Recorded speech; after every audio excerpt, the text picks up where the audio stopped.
Hello, everybody. This is Rabbi Marcus Rubenstein, and I'm joined today with cantor educator Joshua Feinblum. It's been a difficult evening, a stressful evening. We are here at Temple of Aaron, certainly happy that Israel is taking on its enemy, Iran, who has seek to utterly destroy it. But of course, when war comes, we are, of course, nervous for what can happen in this world. But of course, we stand united and stand connected to Israel at all times, and always will stand with our beloved state of Israel. Thank you for joining us today for our Rav Kook Yomi. We figured instead of just going right into Rav Kook, we figured we'd do it especially have special guest cantor educator Joshua Feinblum with us today, and just stand here in solidarity with Israel at this moment. So without further ado, let's begin and let's finish this piece of Rav Kook that we were learning yesterday, and obviously apply it to the moment we stand in, and we'll end today with some songs, some really precious melodies that we're going to sing together. So we've been talking about in this specific idea of Rav Kook, in the first essay of Rav Kook on Orot, is this idea that Israel is not a davar chitoni. Israel is not something for us that is we use for some reason. Right. So, for example, you have the state of Israel in order just so Jews can be safe, or we have the state of Israel so there can be a cultural renaissance of some sort, or we have the state of Israel even so we can do the precious mitzvot that are there. But rather, of course, Israel is those things, but there really is something much higher. And we just love Israel. It's the land itself. It's the connection we have that we're able to experience God and experience a part of ourselves as an as an ummah, as a nation, only when we are connected to Eretz Israel in a deep way. And so that's what Rav Kook was talking about so far.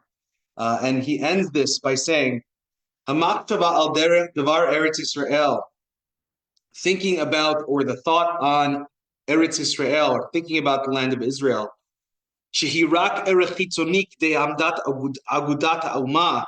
When we think about it and we conceive of it as something that just is there in order to establish us as a nation and keep us safe, and that's the only holiness that the land of Israel has. When we do that, right? Even when it protects the idea of Judaism in the rest of the diaspora, right? When it strengthens us, it enables us even to practice our Judaism outside the land of Israel. These are all wonderful things. But again, still not the center. Right?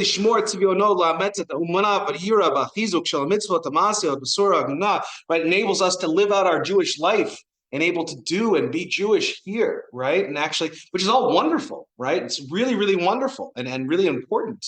Let's not get wrong that Rav Kook is not saying that that's not important, right? Aim la hapri harui l'kiyum, right? That's actually not enough for Israel to exist, right? Israel's not going to exist when we just use Israel in all of a bunch of ways. We have to love Israel. Right? This idea of Israel sort of pales in comparison of what Israel should be.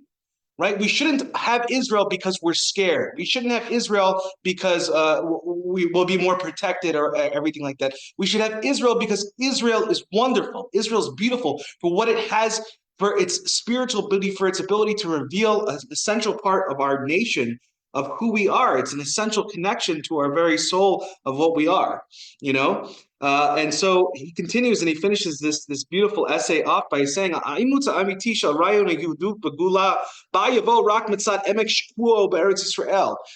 It's not that Eretz Israel is in order to help Jews here living in Galut here, right? And that's what it's for, in order to strengthen us, but rather our ability to be strong Jews living in America, living in Galut, living in diaspora depends, as Rav Kook says, based on how much we sink ourselves into our connection with Eretz Israel.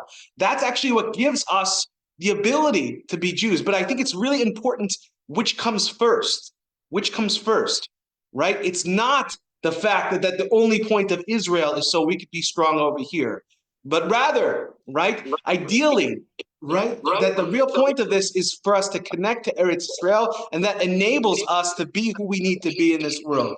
Tzipiyat Yeshua ki koach hama'amid shel yahadut hagalutit, right? That the emulsifying hoping for salvation is the strength that gives us the ability to stand as Jews living in the galut, right? Jews living in the exile. Israel gives us the inspiration to stand up and be who we are, right? It's not because of it that it exists, but it gives us the ability to be who we are, even right where we stand at this time. And remember, that's the power of hope. Just hoping. Hope is strong. Hope is meaningful. Hope is important. We think a lot of times I'm going to do something for Israel.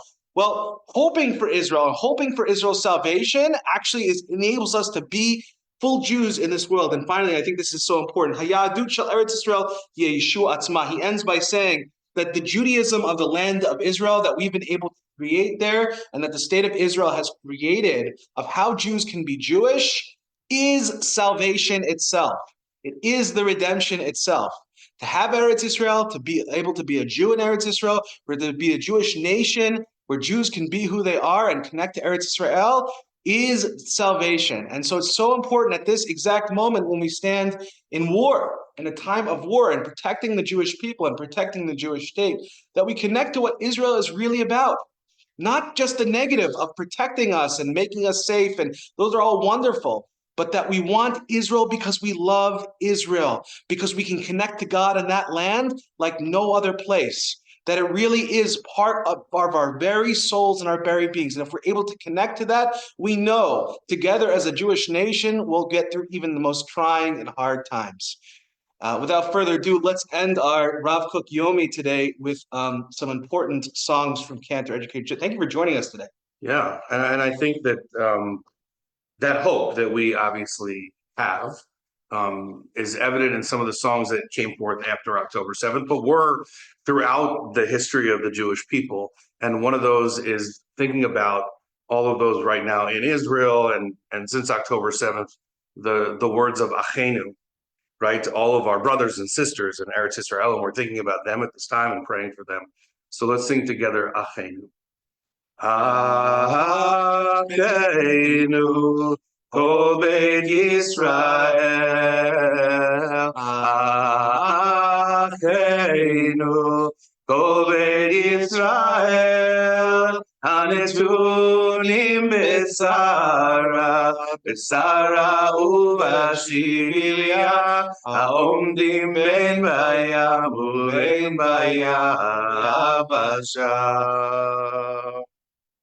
Hamakom yirachem, yirachem aleihem ve'yotzihem mitzara lirvacha u'mefela liora u'lishibur ligeula hashta bagala u'bizman karim. Achenu,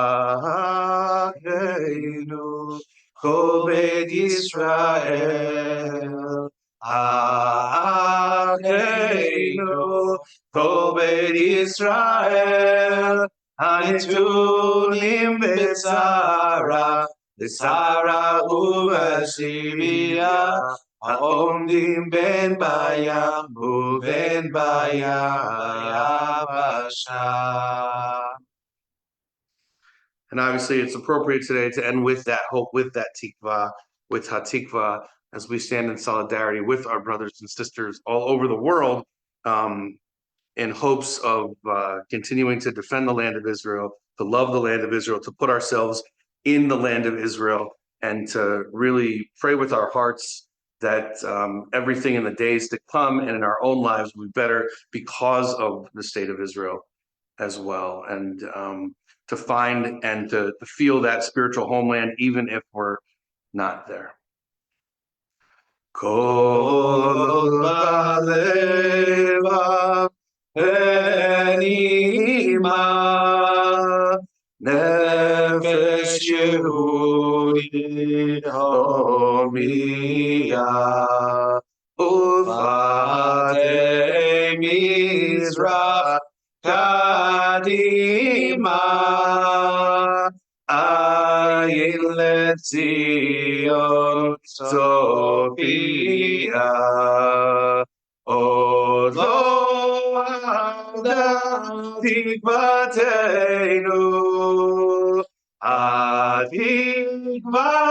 בת שנות 2000, להיות החופשי בארצנו, ארץ ציון וירושלים.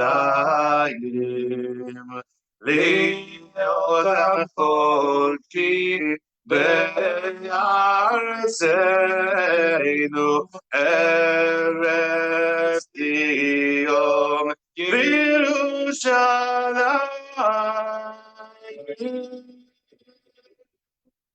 Thank you, everybody, for joining us. Remember, Tuesday through Friday, we have this Rav Kook Yomi, a little bit to learn the Torah of Eretz Israel. Join us anytime. 11 o'clock, you can get on a podcast, you can get on YouTube, Facebook Live, wherever. And of course, our last words today, Am Yisrael Chai, my friends. Am Yisrael Chai. Thank you, everybody, for joining us.